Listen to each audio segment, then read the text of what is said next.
you are an entrepreneur, a professional, a speaker, or a coach, and although you've come a long way, it's time for you to take it to the next level.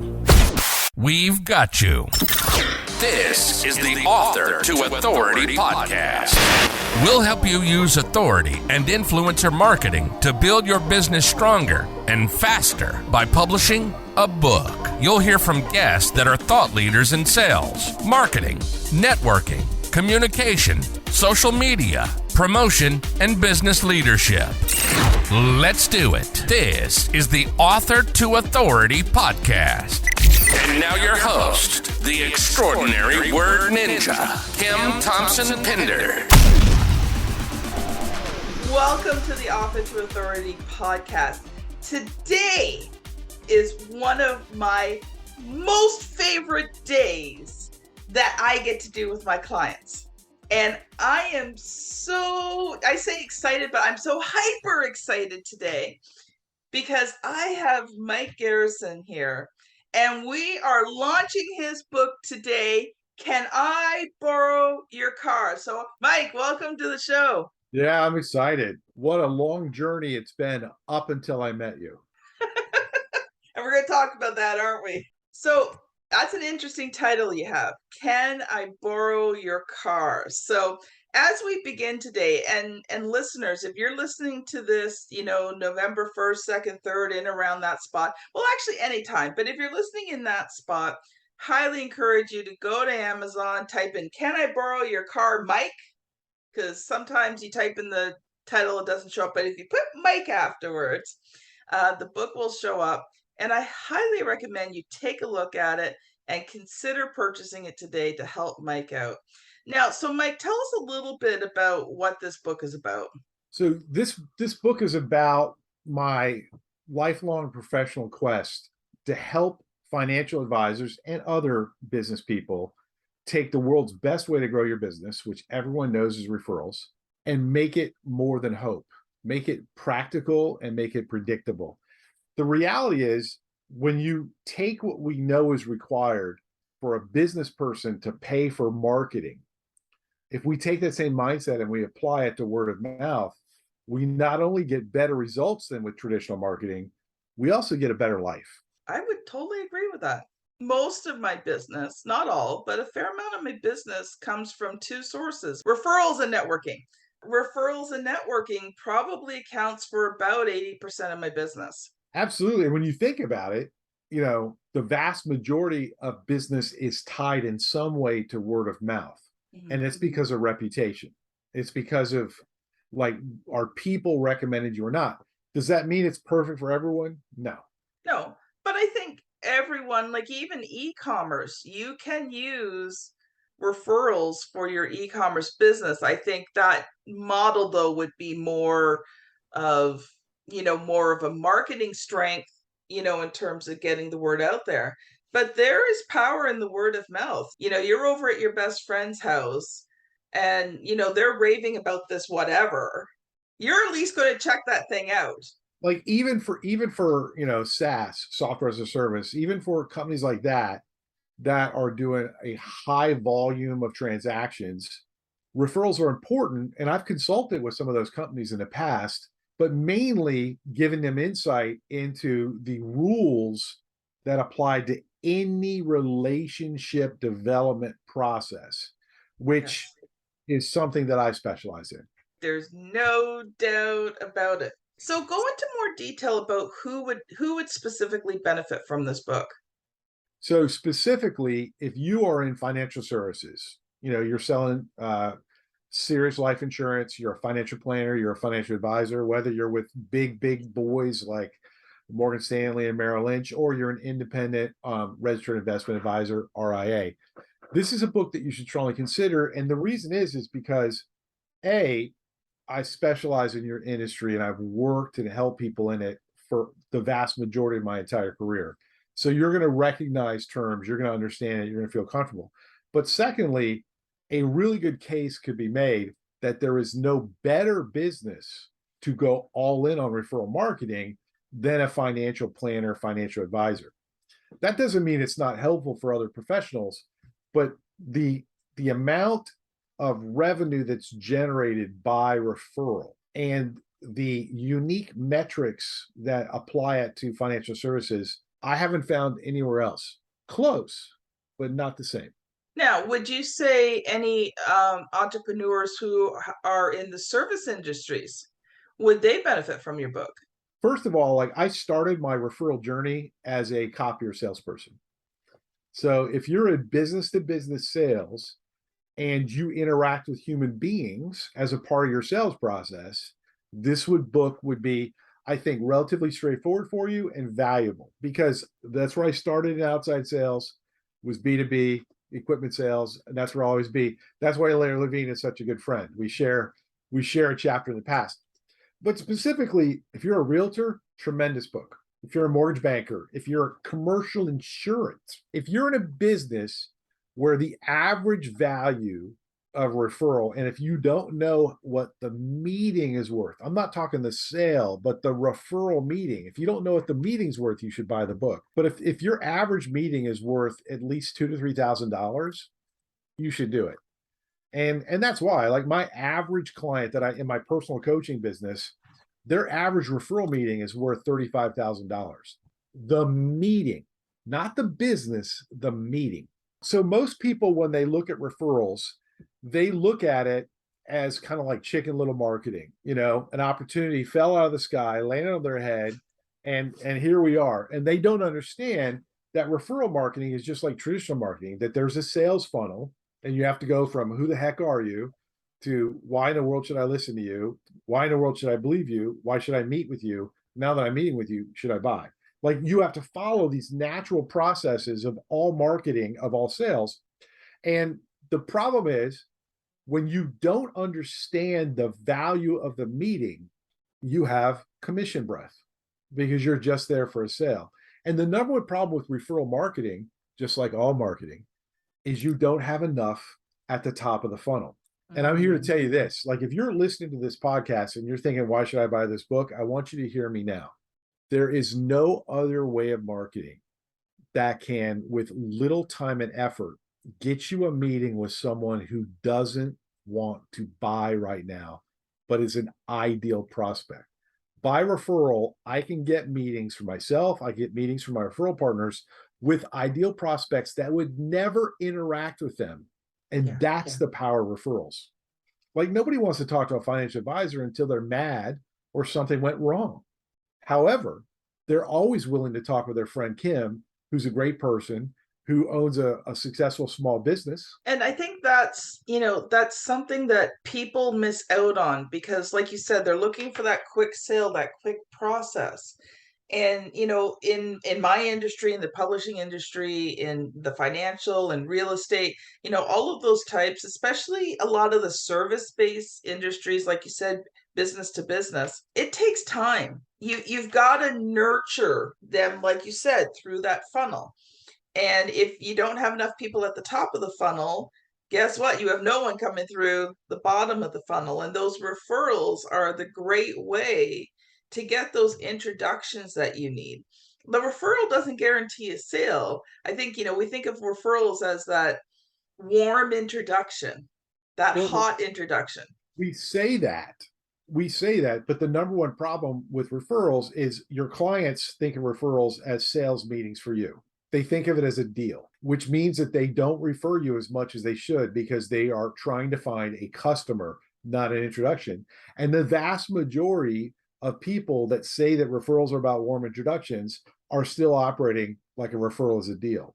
And that's kind of the challenge is we know that referrals are better, but when we don't have a complete system, we get out of alignment. It's really interesting. And I could go on forever, but I'm not going to. So yes, I did send Mike a pre-prepared list of questions for him to be ready for today, but I'm just going to, let's see if we can stump the chump, and I'm going to throw something at him. So Mike, why did you title the book, Can I Borrow Your Car? Well, it comes from one of the most amusing public speaking experiences I've ever had. And so back in the day, I used to be a franchise owner for a company called BNI, Business Network International. And you set up referral groups. And one of the people in my organization had started a beginning chapter of a BNI group in a place called Good, Virginia, which, by the way, has some of the best sausage ever made. Unbelievable. Every time I drive near Good, I'm like, oh, sausage. But anyways, I walked into this meeting knowing that I knew no one there except for one person that didn't really like me. So I knew, and he was kind of the organizer, but I owned the business and he had to put up with me. I walked in, I had on a custom suit. And when I walked in, it was like a side room at a gas station. I was like, this is not the time I should have been wearing a suit. So I walked in there and a bunch of business owners. And on my way in, I noticed this classic car that was immaculate. I walked in and I'm working the room in the beginning, and it's really obvious. Everyone's heard that Mike's a dick and we don't like him. It was like, you ever been in a room where you're like, oh yeah, nobody likes me. They're allowing me to be here. So I got up and I threw out the whole presentation I was going to do. And I said, hey, you know what? I'm here. I got to talk to you. How about if I just don't do a presentation and just ask a couple of questions and we'll just go with it? Like, you have to listen to me anyways. How's that? And they're like, okay. I said, who owns that really cool classic car outside? One guy does. I said, hey man, can I borrow it? And he said, expletive you. I go, that's what I expected. I go, why not? He goes, and I'm going to shorten it. He proceeded to tell me how much money to put into it, how much time, effort, and how valuable it was. I go, well, why wouldn't you let me borrow your car? He's like, I don't know you. Heck, I don't even like you. You know, pretty boy in a suit. I mean, like, he told me, like, I knew it. And I said, fair enough. And like, everybody's laughing at, because they're like, ha, ha, ha. I said, let me ask you a question. Like, do you have every single part for that car yet? He goes, no. I go, why not? He goes, some of them aren't even made anymore. I said, we're going into fantasy land now, right? Fantasy land. What if you let me borrow your car? Never happened. I know. What if you let me borrow your car and I brought it back with those parts in boxes? Because I wouldn't have them installed because I know you want to do it yourself. But what if I found those parts and brought them to you and then had it professionally detailed by a world famous car detailer to your specifications? What if I brought it back like that? He reached into his pocket, Kim, in the middle of the meeting, took out the keys and says, want to borrow my car? And I said, you shouldn't let me drive it because I'm a knucklehead. But I said, and everything changed. And I said, guys, this is the essence of why most people never get referrals the way they could, because they don't understand that it's about returning the car. I said, flip side, what if I brought it back to you and parked it in the middle of your yard? It was filthy. There were scratches. He goes, I would shoot you in my yard and piss on you while you died. So that's why the book is that. It's like what people don't understand is the number one reason you're not getting predictable referrals, where every year you know ahead that you're going to get every piece of business you need that year from referral, and you know exactly who they're going to be. The number one reason is because we don't understand how to manage risk. By the way, that's why I specialize in the books about financial planners. If you're in financial services, I'm going to take one of the things you get paid for, how to assess, manage, and communicate risk to your clients. And we're going to turn it into the most effective and fun way you've ever grown your business. Let it not be said that Mike doesn't like impromptu. Well, then let's throw another impromptu at you there. Talk a little bit, because I know this is part of the main theme of the book, obviously, because I helped work on it. Talk about the referral triangle, because I think that would really cement what, the main part of the book is about, for those who may be kind of like, okay, I'm not a financial advisor and I get the books for other people, but talk about that, because I think that is one of the essential keys to really understanding the risk factor. So the only caveat I'll say, as your career progresses, or if you're in certain industries, you may have more people involved. But at its most basic, every referral has the following three elements: you, the salesperson, the other person, your client or your referral source that's giving you the referral, and the prospective client. And that's the triad. Nothing happens without all three legs of that stool, right? It just doesn't work. And so the reason that example is so powerful is most people don't really think about risk in the process. They're like, hey, referrals, nothing could ever go wrong. But the person with the least risk is the salesperson, right? You're getting the referral. You're having all this time and expense saved for you. You have very little risk. If you do a bad job, you'll lose your client. Okay. And it happens, especially when you're not thinking about it. Now, your prospect, they actually have lower risk too, right? Maybe they wasted their time and they have to deal with some irritating salesperson, but they're not out too much. Who stands to lose the most? The person giving the referral, because they've got two relationships at play. And so what I do and what I teach is that when you are in the business of getting predictable referrals, you're in the business of borrowing and returning cars better than you got them. When you make it fun and profitable, right? So for example, Diane Wessing was she wasn't a client of mine. She was a compatriot in BNI when I was learning all this stuff under Art Radke up in Northern Virginia. Diane Wessing was a mortgage broker, and she was not a incredible cold caller, but she had to grow her business. And she, thanks to some great training from Art, I'll never forget that, whenever she got a referral from a realtor, would almost always come back with a referral from that meeting with the with the realtor's client for the realtor. And like the comments you would get from realtors like, hold on now, I gave you the referral and you've got one for me from my client. Why didn't they give it to me? And she'd say, well, I don't know, but I just wanted to help out. So when I met with them, I just talked about how great you were and we found somebody else for you to talk to. This is the power of understanding the risk, that when you are operating, borrowing the car, protecting the car, all of a sudden you make it fun and profitable. Love it. Love it. Love it. And we won't tell you anything else because if you want to know more, you have to get the book. Yes. So today is Mike's book launch. So you are going to want to go to Amazon, check out, can I put in the search, can I borrow your car, Mike? Can I borrow your car? ? And put Mike so that they know which book. Because I mean, obviously, like there's got to be 50 million. But if you don't put in Mike, Amazon doesn't seem to be able to find the book. Be a good human being. Buy the book.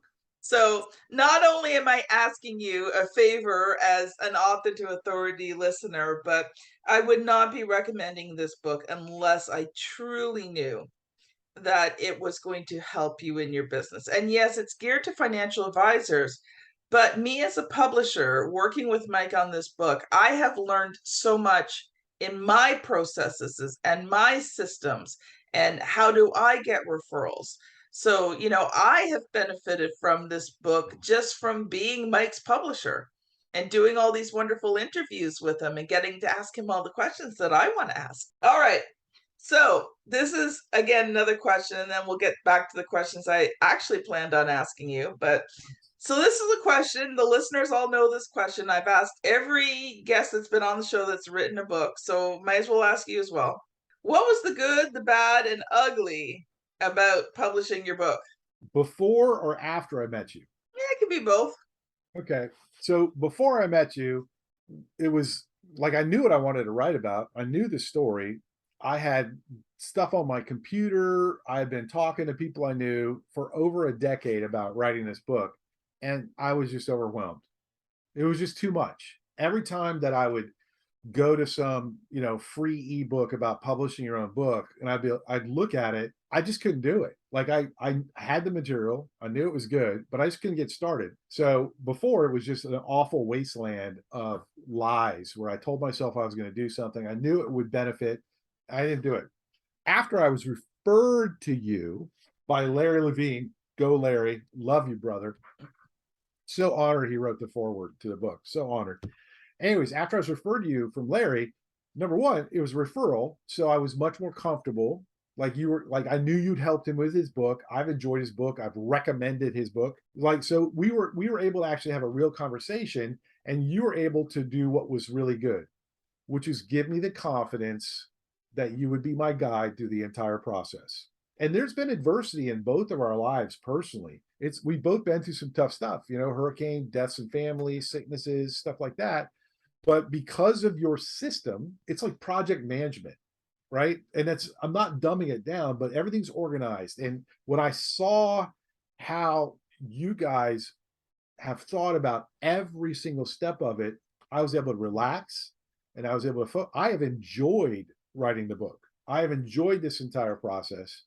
And most importantly, the only ugly was this process of writing this book for me was very emotionally cathartic, very releasing. So it's some of the unpleasantness has been getting in on some personal development issues, things about my past. At the end, I'm a better person. Like literally working with you, Kim, and your team has helped me to become more of who I've always felt I should be than I've been in 14 years. That's so Yeah. sweet. So like all I want to say to you is like if you're listening to this and you want to write a book about your business, you got a story to talk about business, you're a fool if you don't talk to Kim. That's the nicest thing I can say. I can say more, but maybe you should call me. You know, one of the things we teach in authority marketing is using your book, but people think I have to wait till the book's published to use it. But you've already been using your book. So talk about some of the results that you've gotten before the book was even published. So I'm actually gonna take it a slightly different way. You ready? I'm ready. One of my favorite questions when I'm working with financial planners, like my ideal coaching consulting clients, is like, do you have one yourself? Like, do you have a financial plan? Right? And they're like, most of the time, no. And I don't ask them why, because I know why, because they're overwhelmed. And how do you answer it when clients ask you if you have one? Like, wouldn't you want to have a better answer? I said, what will happen after you even start working on your financial plan? They're like, I'll talk about it. And so so for me, I don't think this happens as much if you're just doing it on your own, which is fine. I guess you could do that. It's makes no sense to me, right? I'd rather hire a guide and know when it's going to get done. But the second we started the process, Kim, I knew the book was going to be published. And I started talking, to all my clients about the book, right? I started interacting with other people about it. But here's the other thing. Say you're maybe a 50-plus-year-old business professional that's wanted to really write a book. Certainly, I hope you're younger. But if you're somebody similar to me and you've got all of these things you do, you've got these systems, these processes, the way you help people, the second we started writing it all out, I was able to evaluate how I help my clients at a very profound way. And I brought on my biggest client to date simply because as a result of that external look, being able to step back and look at my processes, I improved how I communicated. And the other thing, this is how it's going to benefit you during the process. Like you're crazy if you don't hire Kim and have everything taken care of. And let me tell you what's going to happen. Like if you are a good business professional, you're going to start thinking about, well, what do I do now that I know the book will be done? How am I going to use it?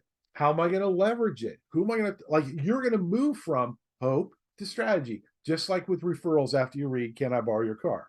Get it on Amazon. And would you say that your own writing improved through this process? I hadn't thought about that. I really don't see how it couldn't have. Nobody said it's better. So, but like here's the deal, like journaling is scientifically proven to improve both how you feel and also how you think. And the process of doing this book, like from a cognitive scientific basis, it's reinforced positive pathways in my neural synapses and decrease some of the negative ones that are associated with failing to write a book. I don't see how I couldn't be a better writer. I do know that we're going to be working on the second book. I talked to the business partner about that last week. So he's natural words, Kim. He goes, we're going to have to write a book. I'm like, we're going to have to go talk to Kim. That's what we're going to have to do. I'm not interested in writing the book on my own. I've done it. No, thank you. And he's like, okay, we'll talk to Kim. So what would you say to that person who's listening to this right now and they're in a similar situation to you? They know they need to write their book. What would you say to them?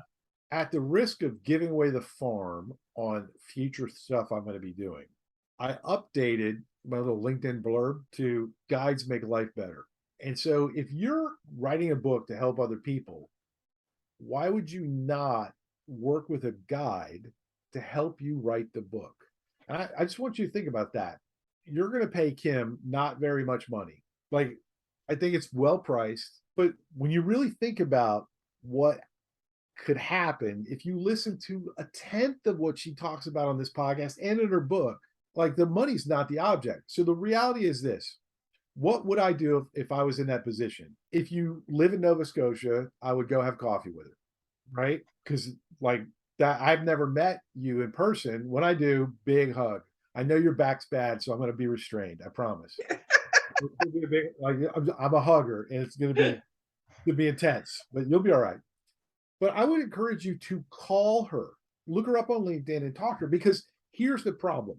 You're not going to understand what Kim and her team brings to you unless you talk to them.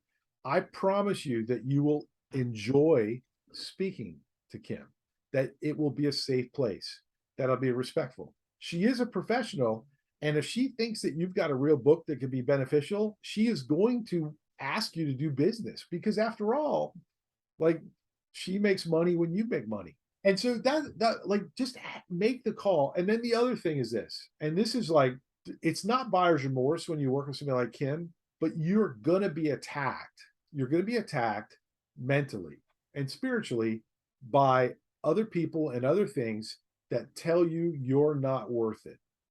And that is a lie. It's simply a lie. Your story, whoever you are, wherever you are, your story is worth telling. Yes, I agree. I Yeah. so agree. All right, one last question for you. People have been listening to this. I'm sure they're going to go buy the book. So, shameless plug, buy the book today, please. Help Mike out.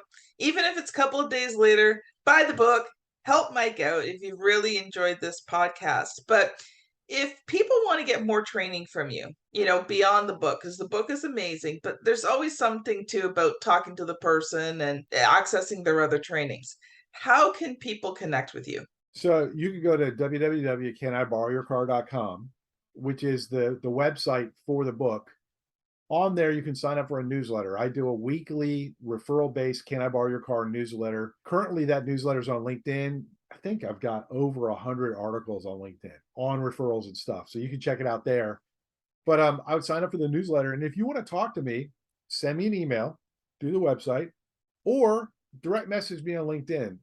I interact with all kinds of people on LinkedIn, from high-end financial advisors that run 200-person firms to parents of kids with autism and trying to figure out what to do, But at the end of the day, don't ask yourself, can referrals work for me? Ask yourself, what would your life be like if you got all the business you needed by referral? And I want you to just think about that. It's not just the financial aspect. There is something really beautiful about knowing that you not only get all the business you need because other people value you. It's really powerful to know that you have a written system that guarantees that will continue to happen. You're worth it. I mean, I would say to you, like, if you're already getting referrals, you can do all kinds of other marketing if you want to. Hey, everybody's got to have a hobby. Mine's fly fishing, not buying traditional marketing. But like if you want to buy ads, great. I don't care. It's if they work, that's the only thing I care about. But I just want you to think about, if you're a financial advisor, if you're a salesperson selling copiers like I was, what would it be like if you not only got what you needed, but you got everything you wanted in business by word of mouth? What would that mean in your life? How would that affect other relationships?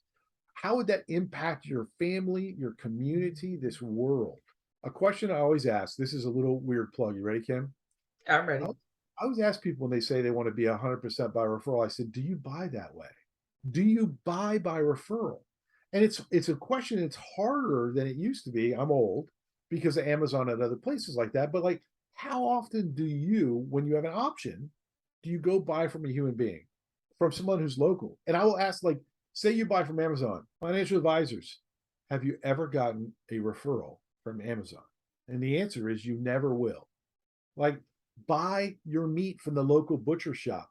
At the very least, it's going to be better for you.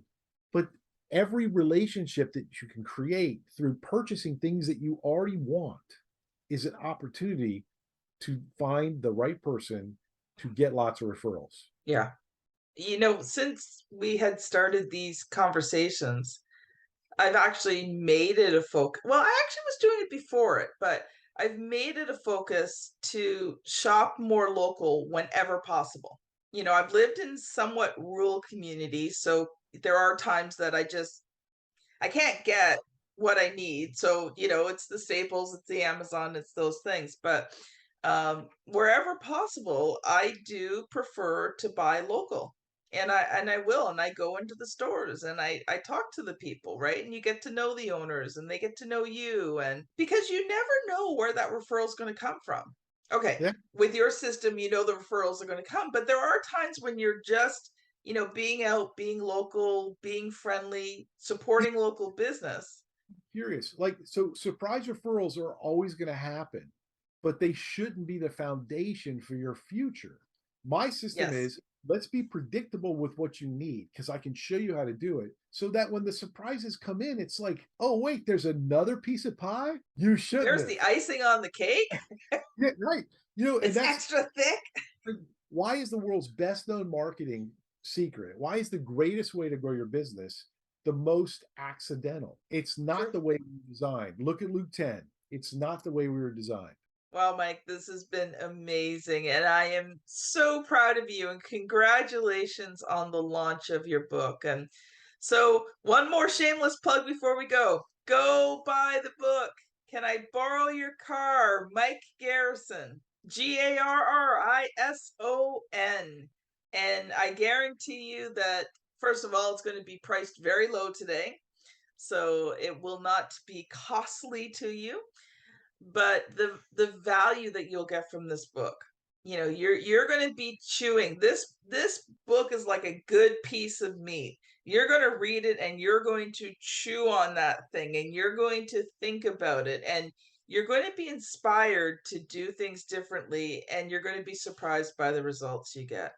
Yeah. So, Mike, do you have one final word before we end today's podcast on your book launch day? I have a big thank you to you, Kim.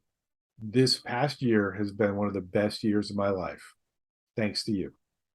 Oh, you're so sweet. Well, everyone, so here's the other thing you can do. If you know someone who is a financial advisor, can you share this episode to them? Send them that email, send them that text, author to authority, tell them the name of the episode, and just share this episode out, especially with all your financial advisor friends, because they are going to thank you for the referral of getting the book. So this has been Mike Garrison and Kim Thompson-Pinder on the Author to Authority podcast. Thank you so much for listening, and we'll see you on the very next episode. Bye now. You've been listening to the Author to Authority podcast.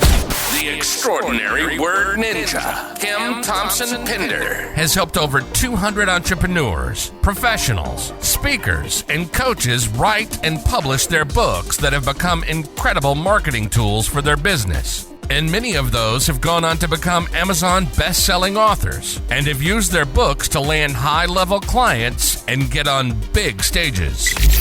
We hope you've enjoyed the show. Make sure to like, rate, and review. And we'll be back soon. But in the meantime, hit the website at www.authortoauthoritypodcast.com. See you next time.